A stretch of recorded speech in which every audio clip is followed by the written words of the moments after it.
Welcome to super fast English academy. दोस्तों, आज की इस वीडियो में हम रिमेनिंग जितने भी वन वर्ड रह गए थे वो मैं इस वीडियो में कंप्लीट करवा दूंगा। दोस्तों, यदि आप नए हैं ना तो चैनल को मेक श्योर सब्सक्राइब जरूर कर लीजिएगा। अब देखिएगा, इससे पहले आई थिंक मैं 50 से ज़्यादा वन वर्ड करवा चुका हूँ। इसके बाद रिमेनिंग जो बचे थे वो मैं करवा रहा हूँ, और स्पेशली ये सारे एग्जाम्स में पूछे आ चुके हैं। आप इसलिए इनको अच्छी तरह से नोट कर लीजिएगा, लिख लीजिए, समझ करके लिखना। ठीक है, बाकी ऐसे मत ऐसे लिख दिया छाप दिया, ना ना, समझ करके फिर लिखना। ठीक है, चलिए अब मैं वीडियो को स्टार्ट कर देता हूँ। अगर इसने पढ़ा है ना, इसके जो फर्स्ट पार्ट है वो डिस्क्रिप्शन में लिंक है, पहले उसे देख लो, उसके जितने भी उन्हें लिख लो। ठीक है, फिर इसके बाद इसे देखना। चलो, ये सबसे पहला मैंने एक और लिखा है। और एक और बात, ये सुनने से ज्यादा होते हैं, सुनने पर थोड़ा ज्यादा ध्यान देना। बाकी तो याद करना ही करना है आपको, बट लेकिन थोड़ा सुनेंगे तो और भी बढ़िया रहेगा वो।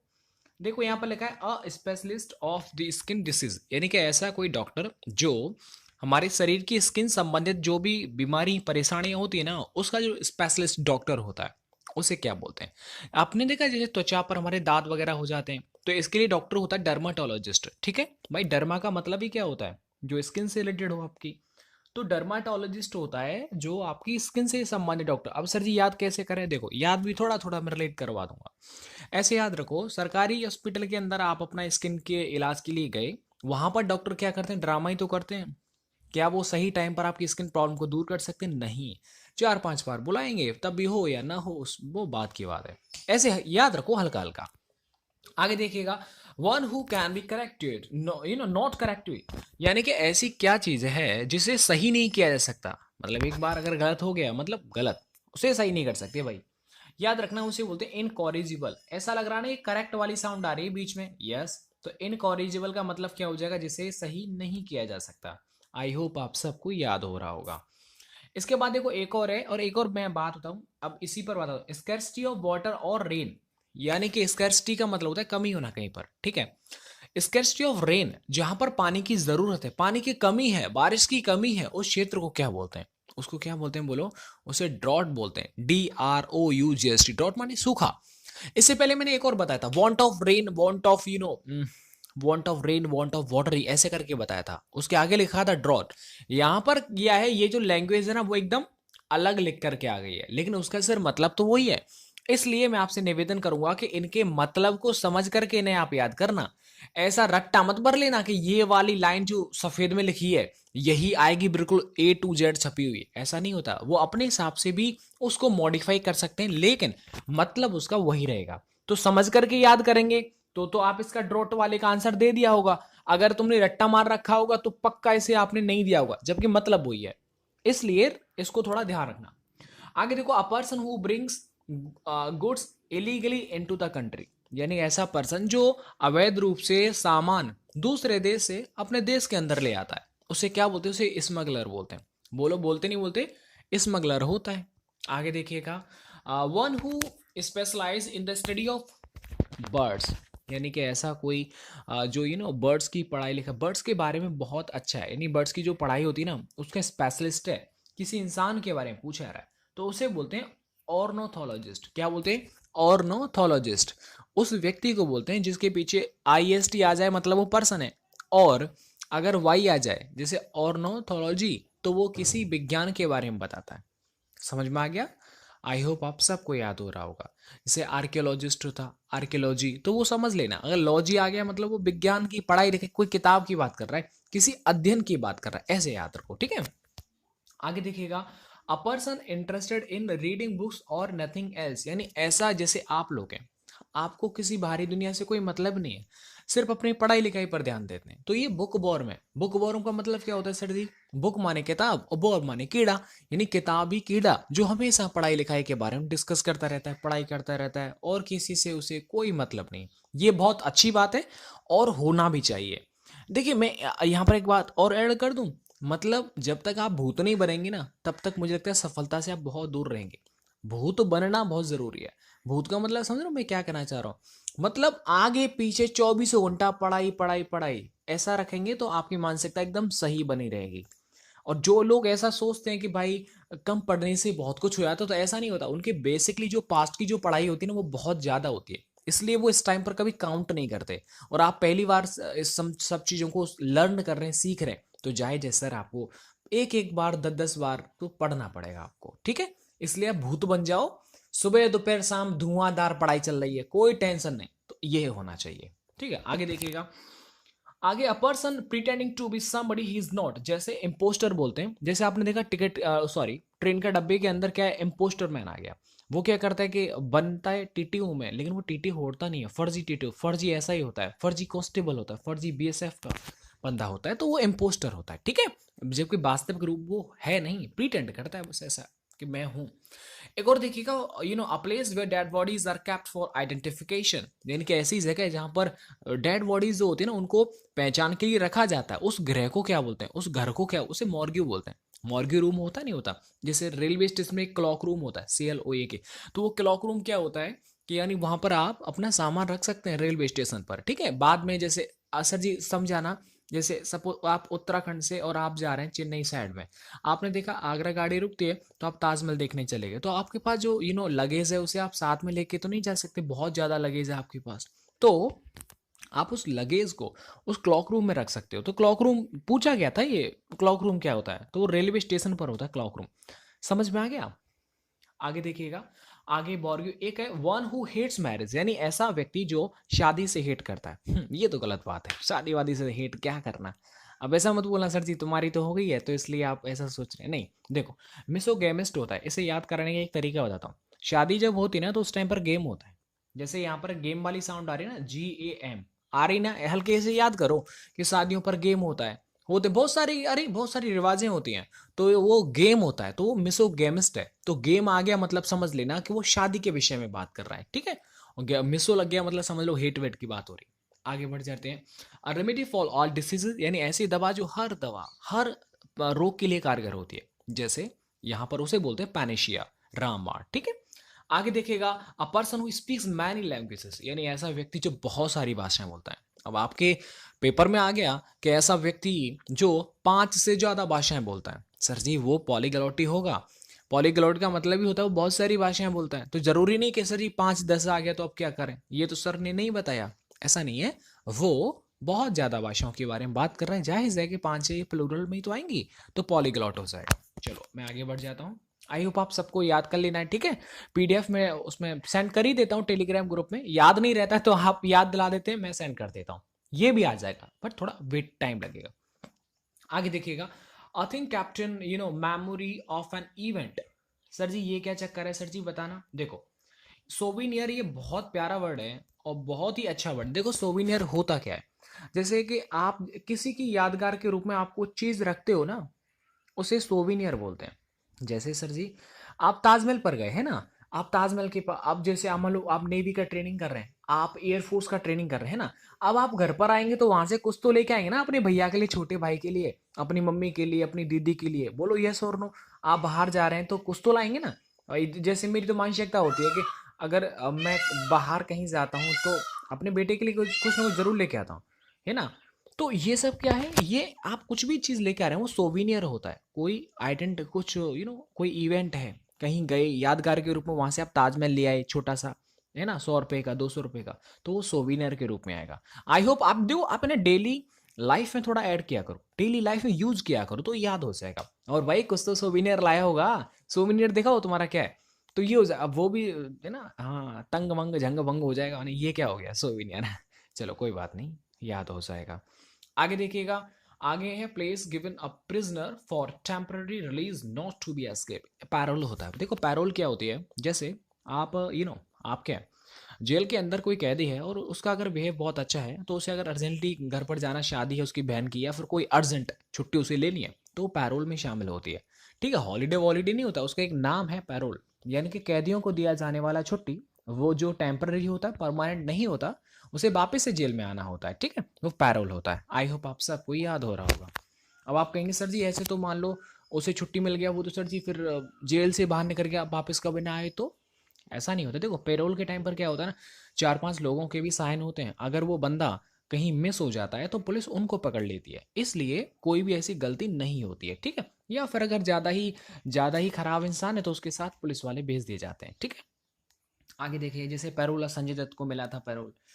आगे देखो, अप्लाइज फॉर हाउसिंग प्लान्स, ये पूछा गया था एयरफोर्स 2018 में। हैंगर क्या होता है? देखो HNG हैंगर, सर जी जहाज़ों को भी खड़ा करते हैं वो भी हैंगर। ऐसा है, देखो एयरपोर्ट अलग बात होती है, हैंगर अलग होता है।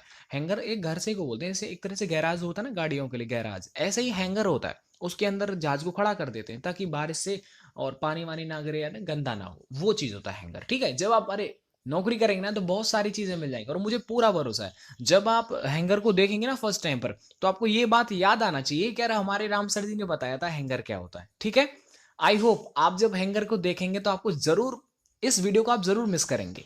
और अच्छी बात है, अगर अच्छा है तो करना चाहिए।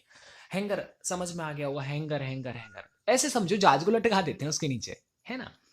आगे देखिएगा, one who cuts in stone, बहुत प्यारा वर्ड है। देखो स्कल्प्टर होता है, क्या होता है, जैसे किसी पत्थर की कोई इज्जत नहीं होती, कोई वैल्यू नहीं होती, लेकिन स्कल्प्टर क्या करता है, उसे आकृति बना देता है। जैसे कोई है ना माता रानी का उसमें चित्र निकाल दिया, या फिर हनुमान जी का, या फिर किसी भी पर्सन की पर्सनालिटी वो उस पत्थर में अंकुरित कर दी, तो वो सब क्या है, एक पत्थर की इज्जत नहीं होती। लेकिन जब वो अपने आप में कुछ कुछ किसी रूप को ले लेता है तो उसके बाद उसकी बहुत बड़ी इज्जत होती है। अभी कुछ इज्जत नहीं है, लेकिन जब आप नौकरी लग जाएंगे ना, वर्दी आपके शरीर पर होगी, तो आपका जज्बा ही कुछ अलग होगा और आपकी सब लोग इज्जत भी करेंगे।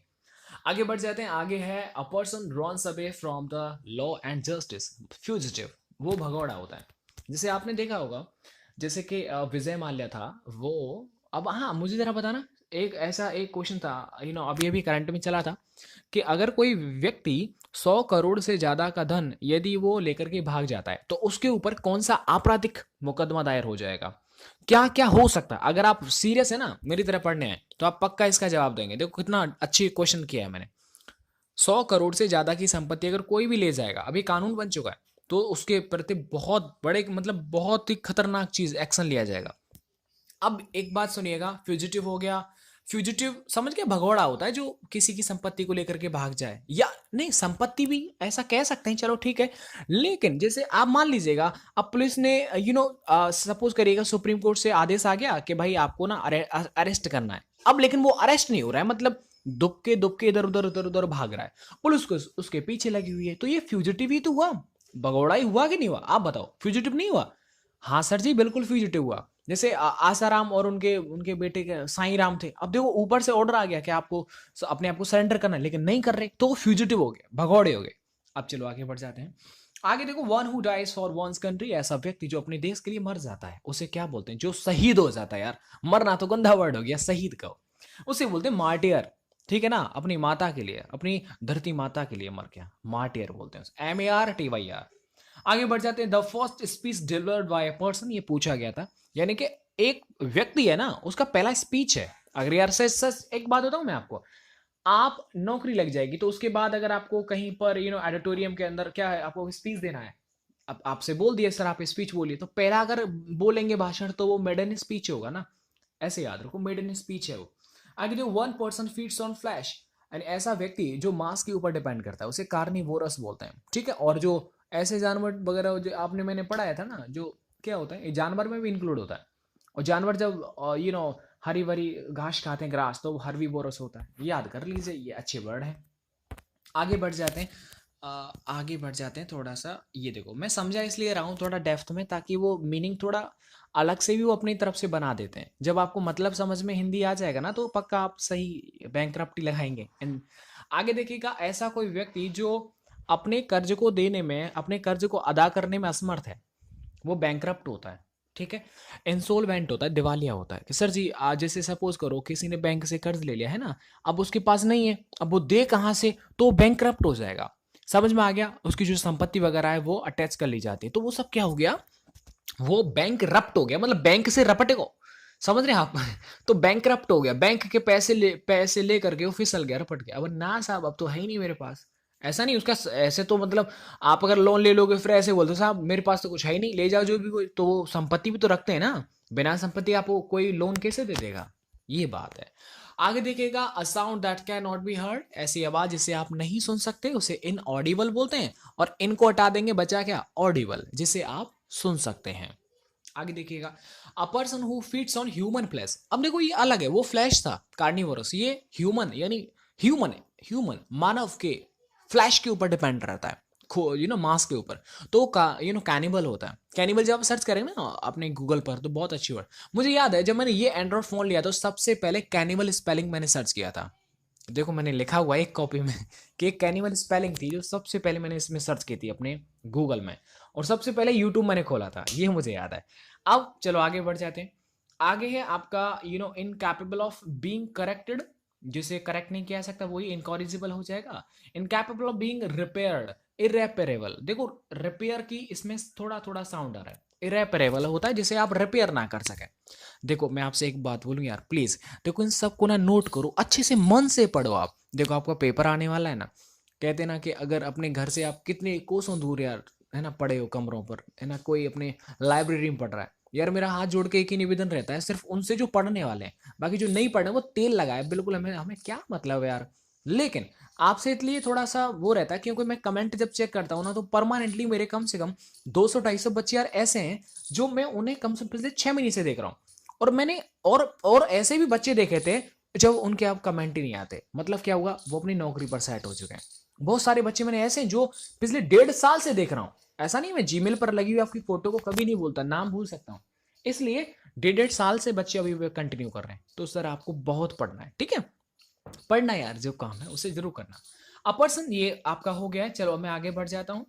That can not be erased, जिसे नहीं मिटाया जा सकता उसे क्या बोलते हैं, उसे उसे ये देखो ना इंडेलिबल होता है। इंडेलिबल इंक होता है, जैसे परमानेंट मार्कर होता है वो मिट नहीं सकता, तो इंडेलिबल इंक है। आगे बढ़ जाते हैं। वन हु लॉस्ट पेरेंट, जो अपने माँ बाप को खो दिया हो वो ऑर्फन होता है। क्या होता है, ऑर्फन होता है। मैं आपसे पूछता हूं, आपने देखा इन्फेंट की मृत्यु, मर्डर ऑफ इन्फेंट क्या बोलते हैं, इन्फेंटिसाइड। अब मैं पूछता हूं मर्डर ऑफ चिल्ड्रन, जैसे कोई इंसान अपने डॉटर की हत्या कर देता है या फिर अपने सन की हत्या कर देता है, उसको क्या बोलते हैं, ये आपको मुझे कमेंट करना है, चेक करो कहीं से गूगल से भी करो। आगे बढ़ जाते हैं। ऑर्फन हो गया। मेडिसिन फॉर रिप्रोड्यूसिंग स्लीप, यानी ऐसी कोई दवा जो आपको नींद लाती है, वो नार्कोटिक होती है, ठीक है, नार्कोटिक ऑफिसर से होते हैं। To cut off a part of a person infected body, उसे बोलते हैं एम्प्यूटेट। ये तो बहुत पुराना वर्ड है। एम्प्यूटेट क्या होता है सर, ऐसा होता है जैसे मान लीजिए आपके, जैसे आपने देखा होगा ना एक्सीडेंट में या फिर किसी में कैंसर हाथ में किसी भी अंग में किसी पार्ट में बॉडी पार्ट में, तो वो क्या कर उसे काटना पड़ता है। कि साहब तुम्हारे देखो आपके कोहनी से नीचे क्या है थोड़ा इन्फेक्टेड है और मैं कोहनी से ऊपर से काटना पड़ेगा, तो एम्प्यूटेट कहलाता है, इन्फेक्टेड पार्ट है ना वो। आगे देखिएगा, आगे एक और है इसमें, हाँ, a place for luggage at the railway station, ऐसी जगह रेलवे स्टेशन पर जहां पर अपना आप लगेज रख सकते हैं उसे क्लॉक रूम बोलते हैं, बता दिया था। अ प्लेस फॉर बीज, यानी कि ऐसी जगह जहां पर मधुमक्खियां रहती हैं उसे हाइव बोलते हैं। क्या बोलते हैं, हाइव बोलते हैं। आगे बढ़ जाते हैं। अ प्लेस फॉर क्लॉथ, उसे वार्डरोब बोलते हैं। देखो वार्डरोब क्या होता है, जहां पर आप कपड़े वगैरह टंगा देते हैं ना अपने, वार्डरोब। सर जी उसे तो गोदरेज बोलते हैं, कि साहब गोदरेज नहीं दी ब्याह में, है ना, या फिर गोदरेज में अपने कपड़े नहीं टंगाए, तो गोदरेज तो कंपनी का नाम होता है बेटा, गोदरेज नहीं होता, वो वार्डरोब होता है। आगे बढ़ते हैं। A place where money is made, जहां पर पैसा बनाया जाता है उसे मिंट बोलते हैं। आगे बढ़ जाते हैं। वॉलेटिंग for profaning religious things place, उसे सैक्रिलेज बोलते हैं। सैक्रिलेज क्या होता है सर जी, ऐसा होता है जैसे देखो आप मंदिर में गए, मंदिर में आपने अंडा तोड़ के फेंक दिया, मंडा आप चप्पल से भीतर चले गए मंदिर में, तो ये तो गलत बात है ना। आपने क्या किया, एक रिलीजियस प्लेस, एक रिलीजियस जो स्थान था धार्मिक, उसको आपने गंदा प्रोफेन कर दिया, उसने गंदा कर दिया, आपने अपवित्र कर दिया, तो ये हो जाएगा सैक्रिलेज हो जाएगा। आगे देखेगा। Practice of talking too much about oneself, egotism होता है, जिसे ईगो मतलब ऐसा व्यक्ति जो अपने ही खुद के बारे में हमेशा बोलता रहता है, सामने वाले की नहीं सोचता, वो तो ईगोटिज्म होता है, मतलब जिसके अंदर ईगो है, घमंड है, अहंकार है। आगे वन हु ड्रॉज मैप्स, उसे कार्टोग्राफर बोलते हैं। ऐसे समझो कि ऐसा व्यक्ति जो मैप वगैरह, जैसे इंडिया का मैप है, पाकिस्तान का है ना, श्रीलंका है, नाइजीरिया का है, अंगोला का है, डेनमार्क का, डरबन का है, तो इन सब के अगर वो मैप अगर वो जानता है बनाना, कैसे ड्रॉ करते हैं, तो उसको बोलते हैं कार्टोग्राफर। सर जी एक बार ऐसे थोड़ा रिलेट कराना, देखो ऐसे याद रखो, कार्टून होता है, ऐसे याद रखो, कार्टून भी तो चित्र है ना, तो मैप भी एक चित्र है, तो कार्टून ऐसे याद हो जाएगा, चिंता मत करना, कार्टोग्राफर है वो। आगे देखो। One who survives in the one who sorry supervises in the examination hall, invigilator, ये सबको पता होगा इनविजिलेटर कौन कौन होता है, जैसे रूम में आप पेपर दे रहे हैं उस टाइम पर जो सर जी होते हैं जो आपको विजिबल है ना वो आपके। A person who rights beautiful hand writing, उसे क्या बोलते हैं, कॉलीग्राफिस्ट बोलते हैं। ऐसी व्यक्ति जिसकी राइटिंग बहुत अच्छी है उसे कॉलीग्राफिस्ट बोलते हैं। यार जिसकी राइटिंग अच्छी होगी उसी को तो क्लास टीचर कॉल करेगा, बुलाएगा, तो याद हो जाएगा, कॉलीग्राफिस्ट हो जाएगा। A collection of poems, anthology यानी कि पोएम्स का संग्रह। आगे अ कलेक्शन ऑफ फ्लावर्स, यानी फ्लावर्स का यदि कोई कलेक्शन, उसे बुके बोलते हैं। सर जी कैसे? जैसे देखो कोई बड़ा राजनेता है या फिर किसी का बर्थडे टड्डे है, तो ये क्या करेंगे, आप बुके लेके आएंगे और उसको आप दे देंगे, है ना, लियो साहब ये हमारा गुलदस्ता, तो उसे बोलते हैं बुके। आगे मैं आपसे एक क्वेश्चन पूछ लेता हूँ, वन हु हेट्स मैरिज, ऐसा व्यक्ति जो शादी से हेट करता है उसको क्या बोलते हैं? ये सारे बच्चे कमेंट करेंगे जो बच्चे वीडियो को देख रहे हैं, और जिसने नहीं कमेंट किया मैं समझ जाऊंगा, समझने से मतलब नहीं, देखो अगर आता है तो कमेंट कर दो, नहीं तो फिर कोई बात नहीं है। चलो मिलते हैं मैं आपको नेक्स्ट वीडियो के साथ, और दोस्तों वीडियो को जरूर अपनी लाइक कर दिया करो, क्योंकि ऐसा लगता है कि मतलब करें कर दो मत करो यार आदत हो गई ना बोलने की। वीडियो को लाइक एंड शेयर, चैनल को सब्सक्राइब, और इसके बाद अच्छी वीडियो आने हो, जैसे मैं फ्री होता हूँ फिर मैं आपको एक अच्छी सी वीडियो दूंगा। बाकी प्रैक्टिस सेट डेली आते हैं और बहुत सारे पढ़े हुए, आराम से उन्हें देखो, पढ़ो लिखो, मस्त रहो। भारत माता की जय। Thank you so much.